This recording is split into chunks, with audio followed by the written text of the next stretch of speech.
Hi there, our highly valued, treasured and esteemed viewers and listeners, and welcome back to your channel of choice. This video I am about to present was compiled by Dr. Nath Arua, a clinical pharmacist by training and profession who is the founder of Progressive Pharmacotherapy Consultants, the premier virtual clinical pharmacy institute for capacity building for healthcare workers. The Virtual Clinical Pharmacy Institute with a difference, where patient safety, medication therapy management and optimal clinical outcomes are very crucial and non-negotiable to us. Here we seek to remain your premier source of crucial tips for high-impact pharmacotherapy services. So, on behalf of the Institute, I humbly urge you all to sit back and spare me part of your very precious time to share with you very useful tips which may prove very, very handy in your line of duty. I now welcome you all to part 170 of our Pharmacotherapy MCQ series, which majors in infectious diseases. And the next question reads, APR, a 28-year female patient presents to your accident and emergency department with a chief complaint of acute diarrhea. She has passed 8 stools per day for 2 days. She is currently on day 10 of a 14-day course of ciprofloxacin 500 mg orally twice daily for acute, uncomplicated pyelonephritis that was treated as an outpatient. She does not report any dysuria or flank pain.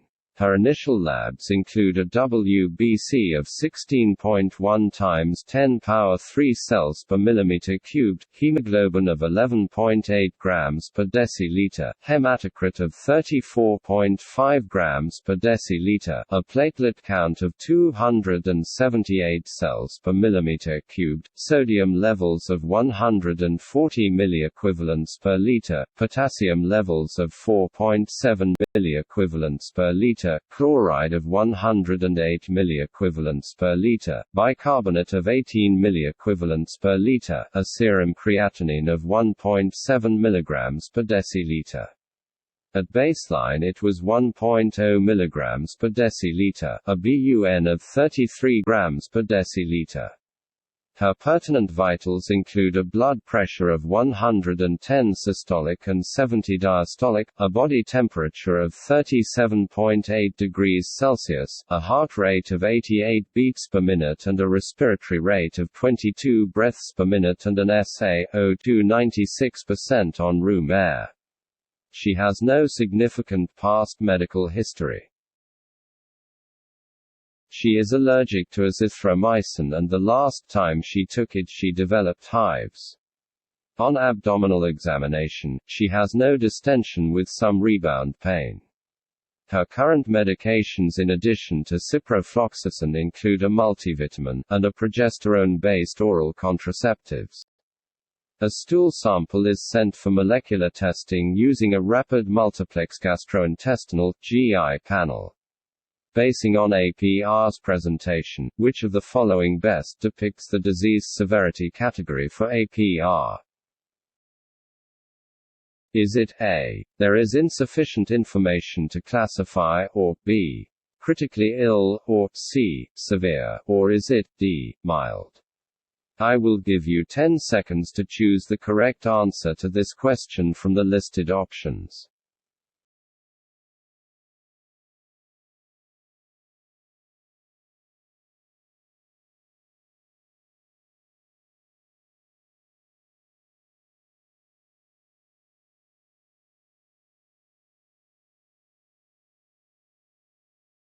And the correct answer is C. Severe.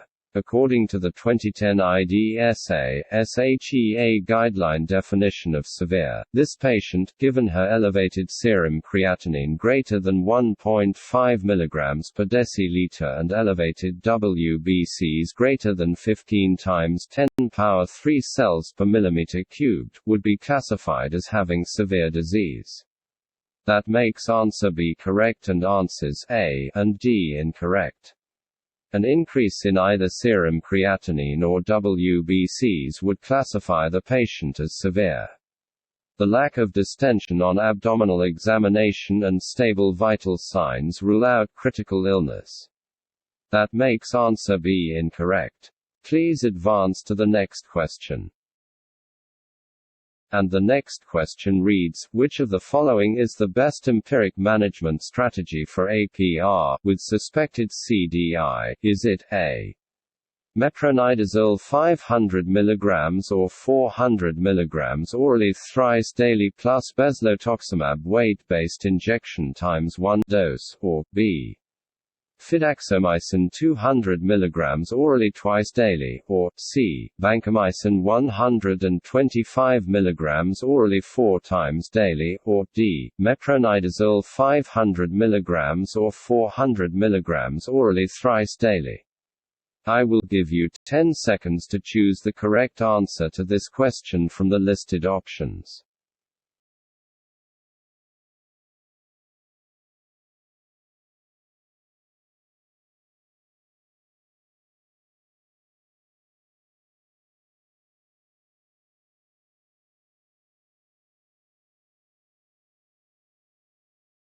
And the correct answer is C. vancomycin 125 mg orally 4 times daily.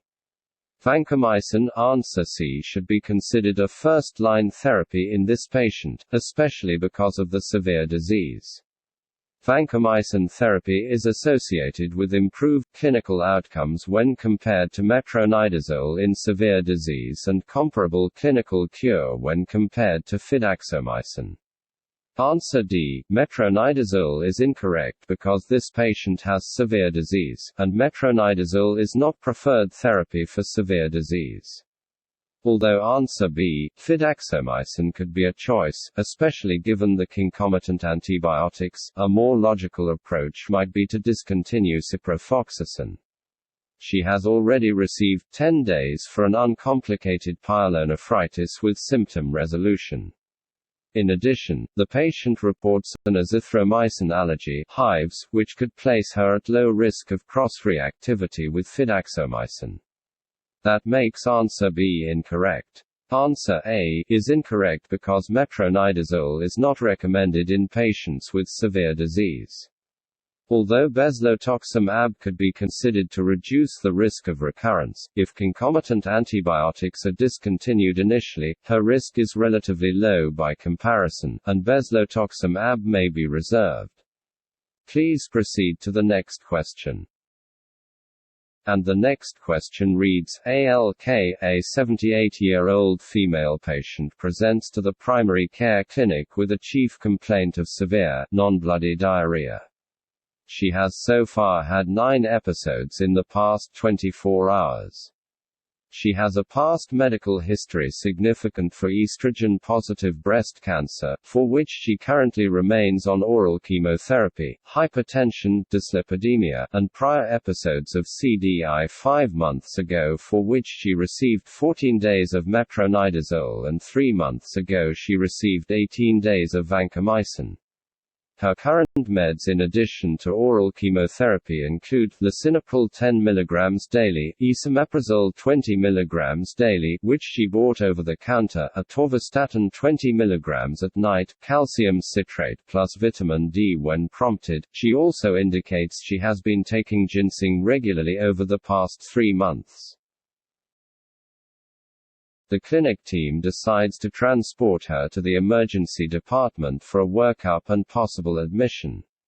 Her initial labs include a WBC of 13.2 times 10 power 3 cells per millimeter cubed, hemoglobin of 10.3 grams per deciliter, hematocrit of 31.5 grams per deciliter, platelet count of 190 cells per millimeter cubed, sodium levels of 141 milliequivalents per liter, potassium levels of 4.1 milliequivalents per liter, chloride of 108 milliequivalents per liter, bicarbonate of 20 milliequivalents per liter, serum creatinine of 1.9 mg per deciliter.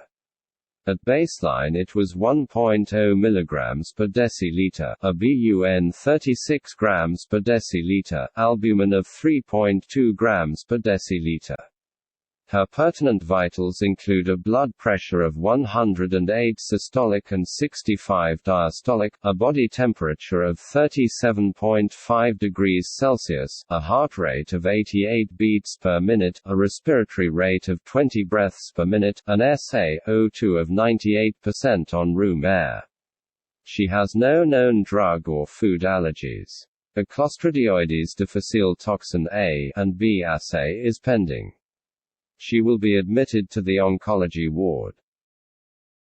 Considering the high suspicion for CDI, which of the therapeutic options listed below would be the best recommendation in ALK? Would it be A.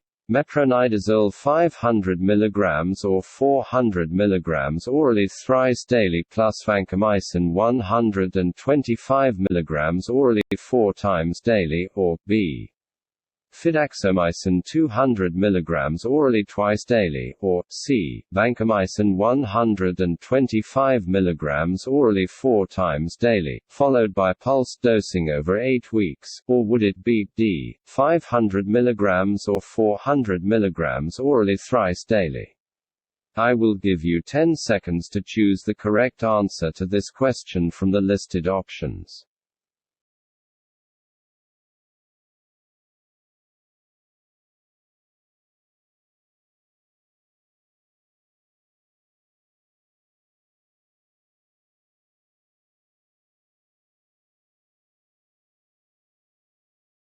And the correct answer is C. Vancomycin 125 mg orally 4 times daily, followed by pulsed dosing over 8 weeks. Although answer B, fidaxomicin, could be a viable option in this patient, the advantage of fidaxomicin over vancomycin, that is, reduced risk of recurrence, did not occur in patients with 2 or more episodes of CDI. With clinical cure being the same, optimal therapy should be answer C. Vancomycin. Answer D. Metronidazole is incorrect because she has severe disease, given her acute kidney injury and hypoalbuminemia. Answer A. Metronidazole plus vancomycin is incorrect because combination therapy with these two agents has not been shown more efficacious in non-critically ill patients. Please advance to the next question. And the next question reads, which of the factors listed below is considered to be most predictive of increased risk of recurrent infection? Is it A. albumin, or B. hypertension, or C. age, or is it D. receipt of chemotherapy? I will give you 10 seconds to choose the correct answer to this question from the listed options.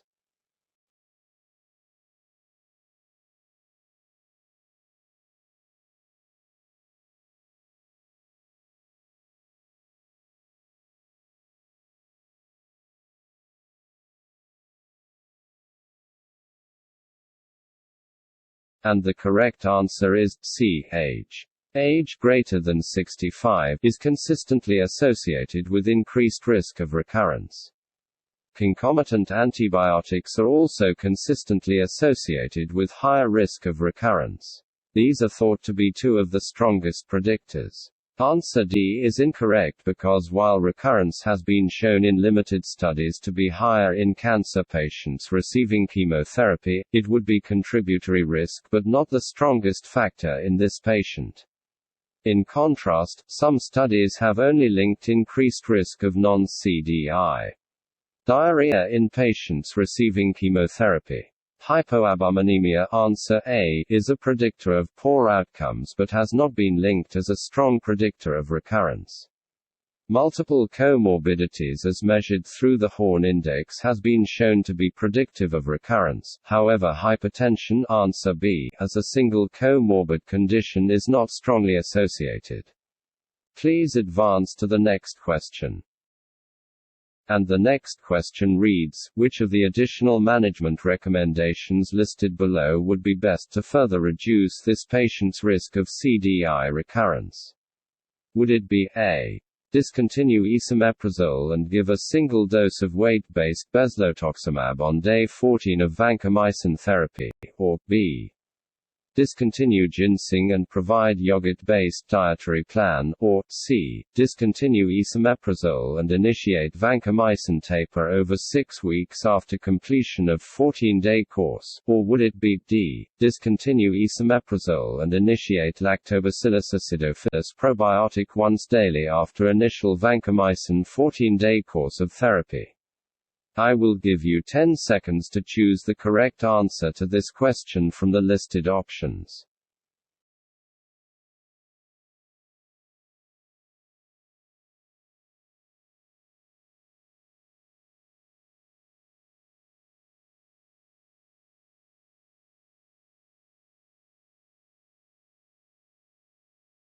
And the correct answer is C. discontinue esomeprazole and initiate vancomycin taper over 6 weeks after completion of 14-day course.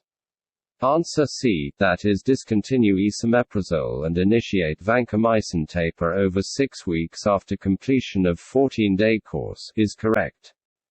Answer D, initiate L-acidophilus probiotic, is incorrect because data are lacking to support probiotics for secondary prophylaxis, especially in multi-recurrent patients. Answer B, discontinue ginseng and provide yogurt-based dietary plan, is incorrect because additional treatments and therapy modifications, e.g., discontinuing the proton pump inhibitor, should be initiated. Ginseng is not associated with CDI in the literature. Answer A, give a single dose of weight-based bezlotoxumab, is incorrect. Bezlotoxumab was not studied in this cohort of multi-recurrent patients and was given in the first 6 days of therapy as an adjunctive treatment. Please proceed to the next question. And the next question reads, ATP, a 57-year-old male patient presents to your hospital with a chief complaint of severe abdominal pain, nausea and vomiting, and subjective fever for the past 3 days. He has a past medical history significant for hypertension, diverticulitis, and obesity. His current medications include losartan 50 mg once daily. He reports no use of antibiotics in the past year. His initial labs include a WBC of 11.5 times 10 power 3 cells per millimeter cubed, hemoglobin of 12.3 grams per deciliter, a hematocrit of 36.8 grams per deciliter, a platelet count of 303 cells per millimeter cubed, sodium levels of 142 milliequivalents per liter, a potassium level of 4.4 milliequivalents per liter, chloride of 108 milliequivalents per liter, bicarbonate of 20 milliequivalents per liter, a serum creatinine of 1.2 mg per deciliter, a BUN of 18 grams per deciliter, an albumin of 3.9 grams per deciliter. His vitals include a blood pressure of 131 systolic and 65 diastolic, a body temperature of 36.7 degrees Celsius, a heart rate of 88 beats per minute, a respiratory rate of 20 breaths per minute, an SaO2 of 97% on room air. He is allergic to sulfur drugs to which he developed hives the last time he took a sulfonamide, and to aspirin. He had Reye syndrome as a child after a dose of aspirin. His abdominal CT shows an abscess at the wall of the small bowel with no evidence of perforation. The surgical team plans for percutaneous drainage tomorrow. Blood cultures are obtained, so my question to you is, which of the following would be the best empiric therapy and recommended duration, assuming source control and clinical resolution without evidence of bacteremia?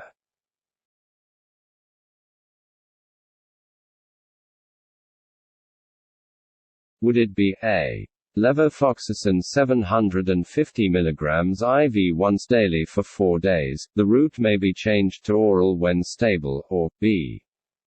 ceftriaxone 1 gram IV once daily and metronidazole 500 mg thrice daily for 4 days, or C. Cefepime 2 grams IV thrice daily and metronidazole 500 mg 4 times daily for 10 days, or would it be D. Piperacillin, tazobactam 4.5 grams IV 4 times daily for 7 days? I will give you 10 seconds to choose the correct answer to this question from the listed options.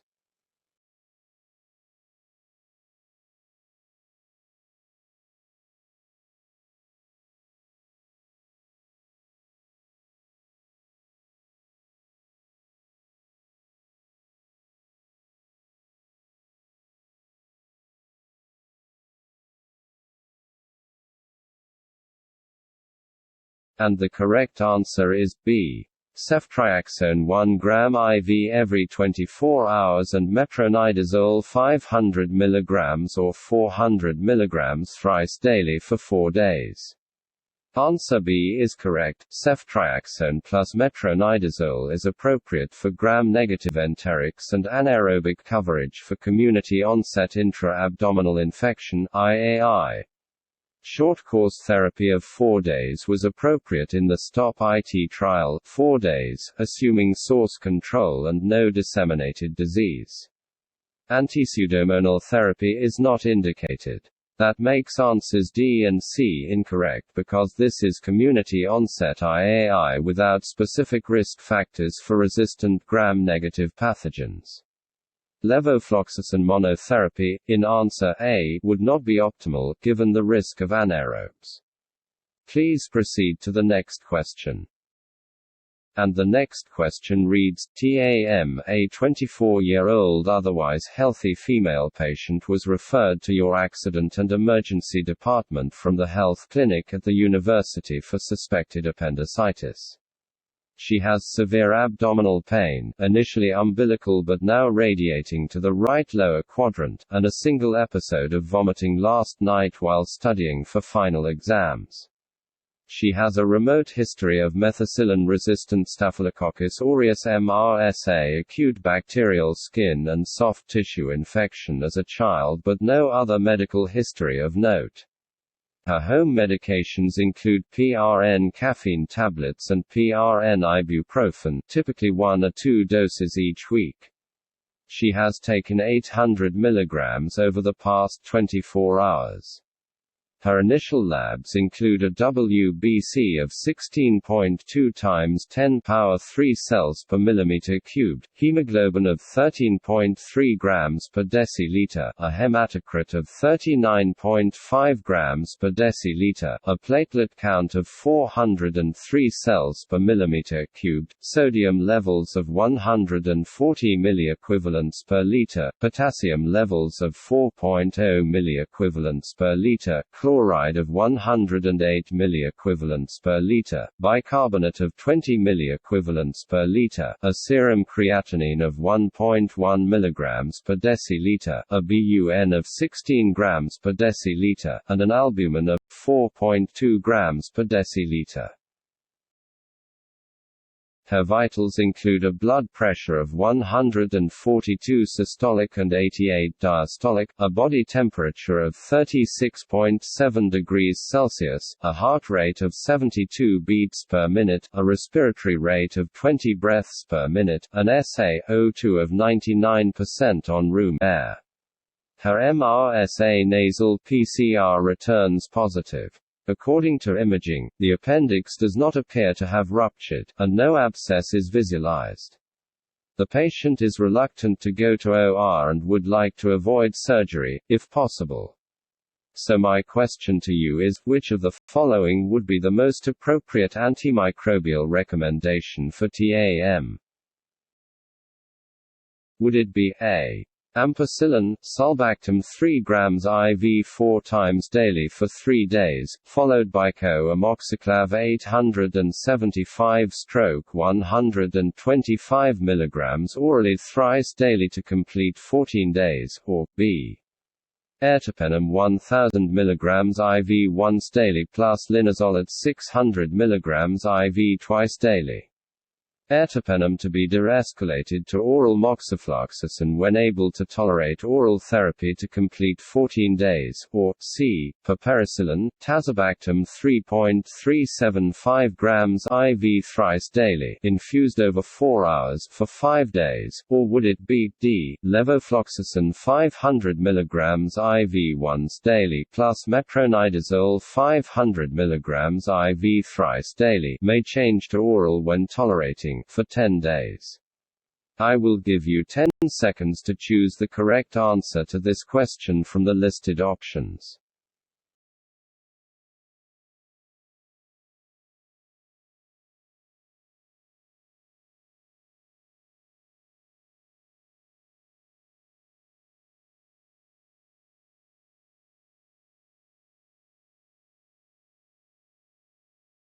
And the correct answer is D. Levofloxacin 500 mg IV once plus metronidazole 500 mg IV thrice daily, may change to oral when tolerating for 10 days. Although ertapenem IV for 3 days was recommended in the APPAC study, levofloxacin plus metronidazole is reasonable to initiate from the start of therapy in a patient at low risk of resistance. That makes answer D correct. Piperacillin, tazobactam is not indicated as an anti-pseudomonal agent, and a 5-day regimen has not been investigated as an alternative to surgery. That makes answer C incorrect. Answer B is incorrect because linezolid is not indicated, despite the positive MRSA nasal PCR. It is reasonable to think the patient could be converted to moxifloxacin orally, though as monotherapy to complete 7 days, not 14 as listed. Answer A is incorrect because ampicillin, sulbactam and amoxicillin clavulanate may have increased risk of resistance in most areas of the country. In addition, amoxicillin clavulanate in limited study did not achieve non-inferiority to surgery, and was numerically not comparable with APPAC study results. A 14-day course has also not been evaluated in the literature and would seem excessive. Please advance to the next question. And the next question reads, ALM, a 45-year-old male patient presents to your accident and emergency department with a chief complaint of diaphoresis, nausea and vomiting for 48 hours, severe abdominal pain radiating into his chest. With regard to his social history, he is a known alcoholic and admits a binge 3 days earlier.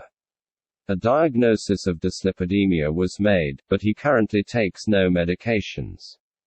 His initial labs include a WBC of 18.2 times 10 power 3 cells per millimeter cubed, hemoglobin of 12.3 grams per deciliter, a hematocrit of 37.4 grams per deciliter, a platelet count of 201 cells per millimeter cubed, sodium levels of 141 milliequivalents per liter, potassium levels of 4.0 milliequivalents per liter, chloride of 108 milliequivalents per liter, bicarbonate of 22 milliequivalents per liter, a serum creatinine of 2.1 mg per deciliter, a BUN of 37 grams per deciliter, albumin of 3.0 grams per deciliter, lipase 4100 international units per milliliter, amylase 3100 international units per milliliter, total bilirubin 1.9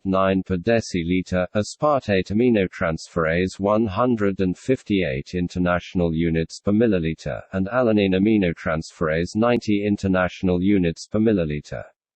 His pertinent vitals include a blood pressure of 108 systolic and 65 diastolic, a body temperature of 36.7 degrees Celsius, a heart rate of 94 beats per minute, a respiratory rate of 24 breaths per minute, and an SaO2 of 94% on room air. Transabdominal ultrasound confirms the diagnosis of AP without evidence of pseudocyst or fluid collection. The accident and emergency team initiates vancomycin 1 gram once daily, meropenem 1 gram twice daily, and ciprofloxacin 400 mg IV twice daily. Blood cultures are obtained. Gram stain is negative. On day 2, ALM continues to improve clinically. The WBC and serum creatinine values stabilize at 16.5 times 10 power 3 cells per millimeter cubed and 1.9 milligrams per deciliter, respectively. Blood cultures remain negative, so my question to you is, which of the following would be the best recommendation regarding antibiotic therapy at this time? Would it be A. Streamline therapy to ciprofloxacin and metronidazole orally when tolerating to complete a 10-day course, or B. Continue vancomycin and meropenem to complete a 7-day course, or C. Discontinue all antibiotics and observe, or would it be D. Discontinue vancomycin and ciprofloxacin, continue meropenem for a 5-day course? If decompensates, reinitiate original regimen. I will give you 10 seconds to choose the correct answer to this question from the listed options.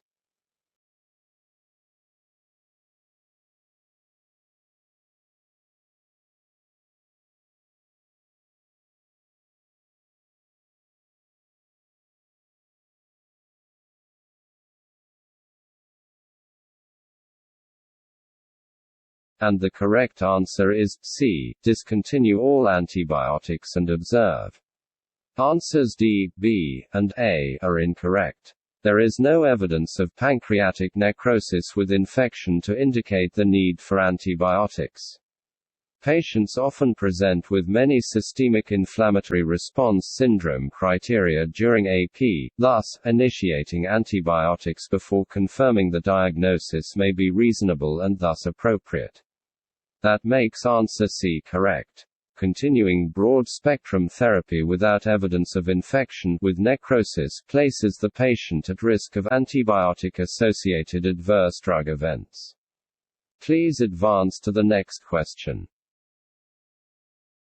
And the next question reads, TAY, is 65-year-old male patient weighing 88 kilograms and receiving intermittent PD secondary to long-standing hypertension and diabetes presents to the primary care clinic with acute abdominal pain and change in appearance of his peritoneal exchange.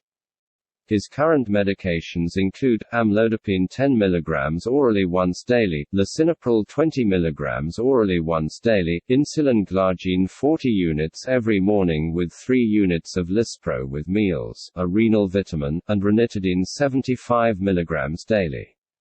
His initial labs include a WBC of 9.2 times 10 power 3 cells per millimeter cubed, hemoglobin of 10.7 grams per deciliter, hematocrit of 32.2 grams per deciliter, a platelet count of 220 cells per mm cubed, a sodium level of 141 milliequivalents per liter, a potassium level of 3.5 milliequivalents per liter, chloride 107 milliequivalents per liter, bicarbonate of 20 milliequivalents per liter, serum creatinine 2.5 mg per deciliter, a BUN of 18 grams per deciliter, and an albumin of 3.3 grams per deciliter. His vitals include a blood pressure of 112 systolic and 65 diastolic, a body temperature of 36.1 degrees Celsius, a heart rate of 88 beats per minute, a respiratory rate of 20 breaths per minute, an SaO2 of 96% on room air. The PD fluid laboratory values show WBCs of 254 cells per millimeter cubed with 65% polymorphonuclear cells. The PD fluid is also sent for culture and sensitivities. The initial gram stain was positive for gram-negative rods. The PD catheter will remain in for now, and the patient will continue with intermittent PD. So my question to you is, which of the following would be the most appropriate initial therapy for TAY? Would it be A. Ertapenem 1 gram IV once daily, or B. Meropenem 1 gram intraperitoneally once daily plus gentamicin 50 mg, dosed at 0.6 mg per kilogram, intraperitoneally once daily, or C. Cefepime 1 gram intraperitoneally once daily, or would it be D. Ceftriaxone 2 grams IV twice daily? I will give you 10 seconds to choose the correct answer to this question from the listed options.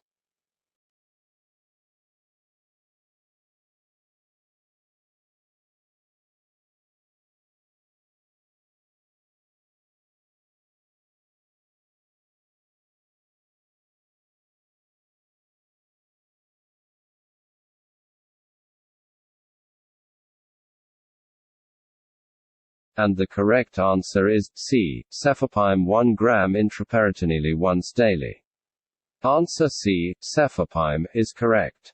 Answers A and D are incorrect because the preferred route of delivery in peritonitis secondary to PD is intraperitoneally. Answer B is incorrect because combination therapy is not indicated in this patient who, though infected, is hemodynamically stable. The patient also has no history of multidrug-resistant pathogens, especially associated with PD infection.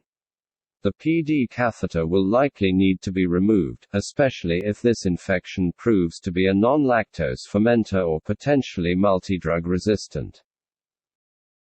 So there you have it, our highly esteemed viewers and listeners. That brings us to the end of this video. If it benefited you in any way, kindly remember to give it a thumbs up, to like it and to share it widely with your peers.